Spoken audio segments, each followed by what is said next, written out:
Let's talk about Rocky Mountain National Park. Just picture it for a second. You're standing on a mountaintop, looking out over this incredible landscape that was literally carved by glaciers and is just steeped in history. That's the magic of this place, and we're about to dive into its amazing story. I mean, it is a place of just breathtaking beauty.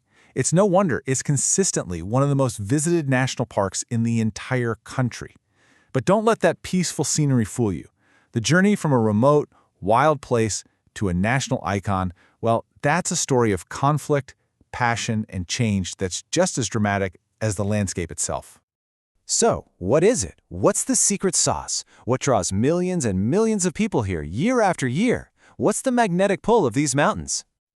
Well, it's not just one thing. It's this incredible story that weaves together these massive geological forces, the absolute stubborn passion of one man, and, get this, the invention of the automobile, which would completely change how we experience nature forever. Even way back in 1869, long before it was officially a park, a writer named Samuel Bowles totally saw its future. He called this place the Switzerland of America and said it would become the pleasure ground and health home of the nation. And wow, was he right on the money. To really get this park, we have to go back. Way back. Let's start with the colossal forces that literally built this incredible landscape from the ground up.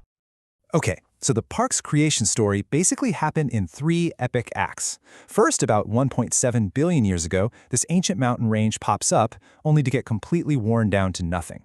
Then, round 2 starts about 75 million years ago with this huge geological event that pushes the modern Rockies sky high. But the final touch, the dramatic sculpting, that was all done by massive glaciers during the ice ages. And you can see the handiwork of those glaciers everywhere. You see, rivers tend to cut these sharp, V-shaped valleys. But when you have a massive sheet of ice, maybe thousands of feet thick, grinding through rock, it just bulldozes the landscape, carving out these broad, majestic, U-shaped valleys that are just a signature of the park. And all this crazy elevation change creates these different ecosystems basically stacked right on top of each other. As you climb, you're literally journeying through different worlds. You start in the lush forests of the montane zone, then you go up into the dense fir and spruce of the subalpine, and finally, you pop out above the tree line into the alpine tundra, a breathtaking, almost alien landscape where life is just clinging on in the toughest conditions.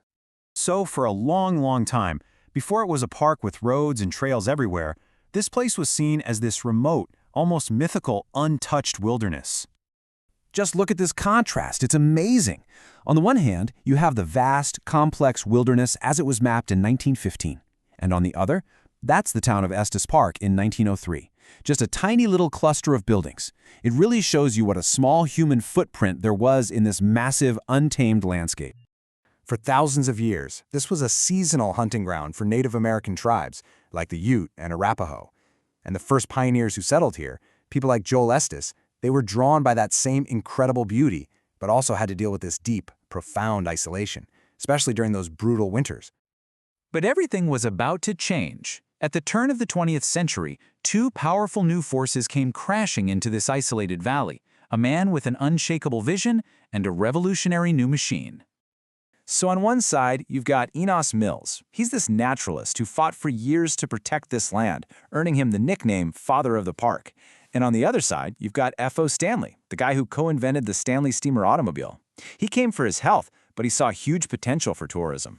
These 2 guys kind of represent this fundamental tension that's still around today, preservation versus access. And things happened fast. Really fast. Stanley's steam car proved that automobiles could actually tame these rugged mountain roads. His fancy new hotel created a destination. And with Mills campaigning like crazy and Stanley making the place easier to get to, the movement to create a national park just gained unstoppable momentum. Which brought them to a question that they had to face then, and one we are absolutely still facing today. It's really the central challenge of the entire national park system. How do you build a park for the people without destroying the very thing they came to see in the first place? And that question brings us right to the park as we know it today, and the legacy of that whole founding compromise. Just look at that number. Over 4 million people, every single year. That's just staggering. And it shows you just how successful the park has become. A true pleasure ground for the nation, just like that writer Bowles predicted more than 150 years ago. So what are all those people doing? This visitor data is actually fascinating. With all the distractions we have today, the overwhelming majority come for the simple things, just looking at the incredible scenery and going for a day hike. It really boils down to that raw, basic connection to natural beauty. And that gets right back to the park's core mission, right? The whole goal is to protect the very experiences people come here for, to make sure that the fragile alpine tundra, the wild animals, and that profound sense of peace and beauty are still here for the next generation and the one after that. So we kind of end where we began, with that fundamental question. With visitor numbers climbing all the time, that challenge first faced by Enos Mills and F.O. Stanley is more urgent than ever. The future of this incredible place, and others like it, really depends on how we, all of us, choose to answer it.